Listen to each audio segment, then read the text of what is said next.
প্রিয় শিক্ষার্থীবৃন্দ, কেমন আছো তোমরা?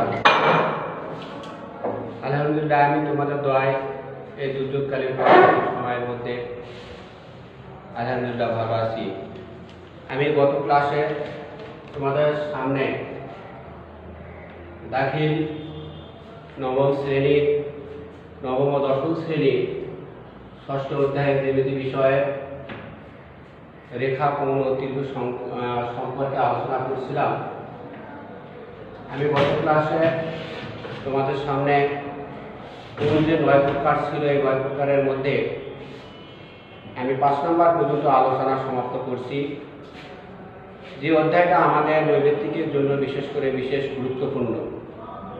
বিশেষ করে আমি বিগত বছরগুলোতে দেখেছি যে নৈবেত্তিক প্রশ্ন আমাদের বিভিন্ন দাখিল পরীক্ষাতে বিশেষ করে 3 থেকে 4টা প্রশ্ন আমরা কিন্তু এই রেখা, কোণ এবং ত্রিভুজ এই অধ্যায় থেকে আমরা নৈবেত্তিকের জন্য কমন পেয়ে থাকি।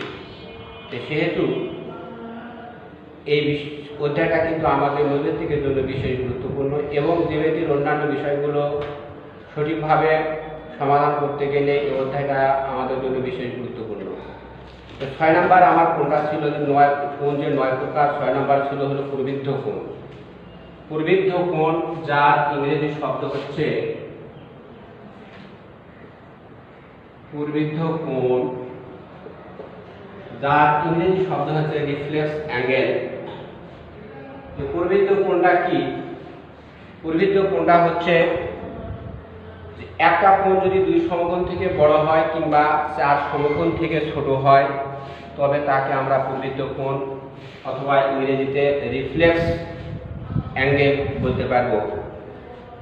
যে 2 সমকোণ থেকে বড় কিন্তু 4 সমকোণ থেকে ছোট কোণকে আমরা রিফ্লেক্স অ্যাঙ্গেল অর্থাৎ প্রবৃদ্ধ কোণ বলবো। নিচে চিত্রের মাধ্যমে আমরা একটি প্রবৃদ্ধ কোণ দেখব যে 2 সমকোণ থেকে বড় এবং 4 সমকোণ থেকে ছোট। আমি প্রথমে একটা সরল রেখা নিলাম। এই সরল রেখাটা থেকে আমি 2 সমকোণ থেকে বড় করতেছি, অর্থাৎ 180 ডিগ্রি থেকে বড়, এবং 4 সমকোণ থেকে ছোট, অর্থাৎ এই কোণটা কিন্তু প্রবৃদ্ধ কোণ। এখানে যদি আমি ও বিন্দু নির্দিষ্ট করি, এটাকে যদি আমি এ বিন্দু নির্দিষ্ট করি এবং এটাকে যদি আমি বি বিন্দু নির্দিষ্ট করি, তাহলে চিত্রে কোণ এ ও বি, এই কোণটাকে আমি বলতে পারবো যে প্রবৃদ্ধ কোণ। অর্থাৎ কোণ এ ও বি প্রবৃদ্ধ কোণ, অর্থাৎ যার ইংরেজি শব্দ হচ্ছে রিফ্লেক্স অ্যাঙ্গেল। এর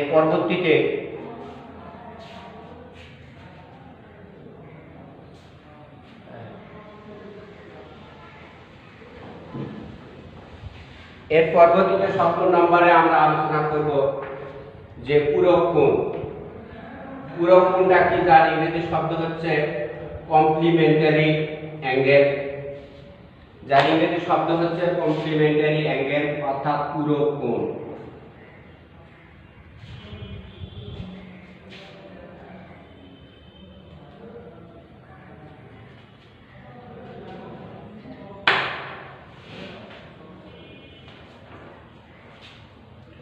পূরক কোণ,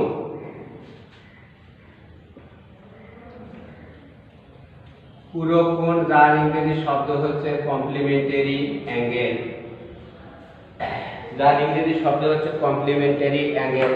দুটি কোণের পরিমাপের যোগফল যদি এক সমকোণ হয়, দুটি কোণের পরিমাপের যোগফল যদি এক সমকোণ হয়, তাহলে কোণ দুইটির একটিকে অপরটির আমরা পূরক কোণ বলতে পারবো। দুটি কোণের পরিমাপের যোগফল যদি এক সমকোণ হয়, তাহলে কোণ দুইটির একটিকে অপরটির আমরা পূরক কোণ বলতে পারবো। যার ইংরেজি শব্দ হচ্ছে সাপ্লি কমপ্লিমেন্টারি অ্যাঙ্গেল। যার ইংরেজি শব্দ হচ্ছে কমপ্লিমেন্টারি অ্যাঙ্গেল। চিত্রের মাধ্যমে আমরা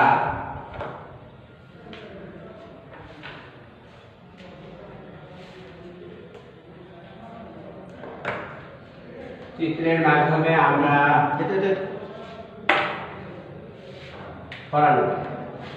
মাধ্যমে আমরা একটি পূরক কোণ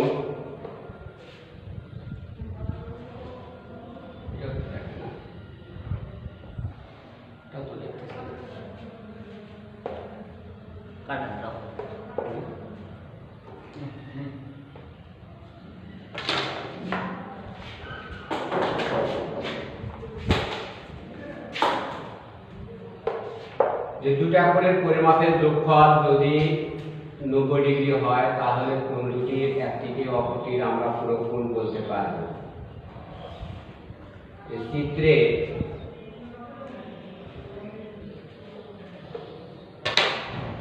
চিত্রে কোণ তারপরে সমস্যা কোণ এ ও বি, কোণ এ ও সি ও কোণ বি ও সি, এই দুটি কোণ পূরক কোণ।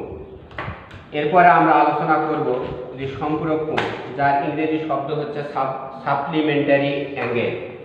সাপ্লিমেন্টারি অ্যাঙ্গেল সম্পূরক কোণ।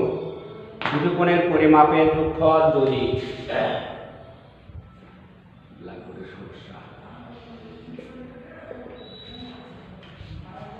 দুটা কোণের পরিমাপের যোগফল যদি দুই সমকোণ অর্থাৎ 180 ডিগ্রি হয় তাহলে কোণ দুইটির একটিকে অপরটির আমরা সম্পূরক কোণ বলতে পারবো।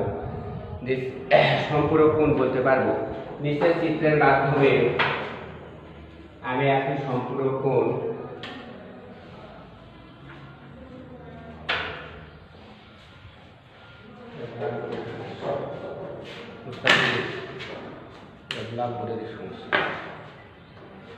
সমস্যা